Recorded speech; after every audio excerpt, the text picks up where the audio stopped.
Moje video o zamestnávaní 50+ malo na všetkých platformách takmer 50 000 videní a množstvo komentárov. Pýta si to teda pokračovania, tentokrát o generácii Z. Mladí 20+ majú paradoxne rovnaký problém nájsť si prácu, a to hlavne z dvoch dôvodov. Po prvé, nemajú žiadnu prax a po druhé sú divní, leniví, neschopní, rozmaznaní, mäkkí a neviem ešte akí. Samozrejme, že sú iní. Veď aj my sme boli iní pre našich rodičov a starých rodičov. A ten rozdiel v našom prípade bol radikálne väčší. Napríklad moja babka chodila ešte v kroji. Telko si púšťali len v nedeľu, lebo to bolo drahé. A keď ma videla s dlhými vlasmi a počula, ako muziku počúvam, tak som bol pre ňu ako mimozemšťan.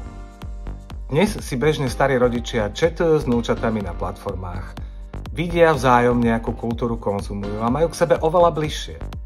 Absolventi bežne nemajú prax. To, čo ale majú, je iný pohľad na svet okolo seba. A v tom je vaša príležitosť ako zamestnávateľa. Počúvajte ich myšlienky a nápady. Môžu vašu organizáciu posunúť úplne na iný level.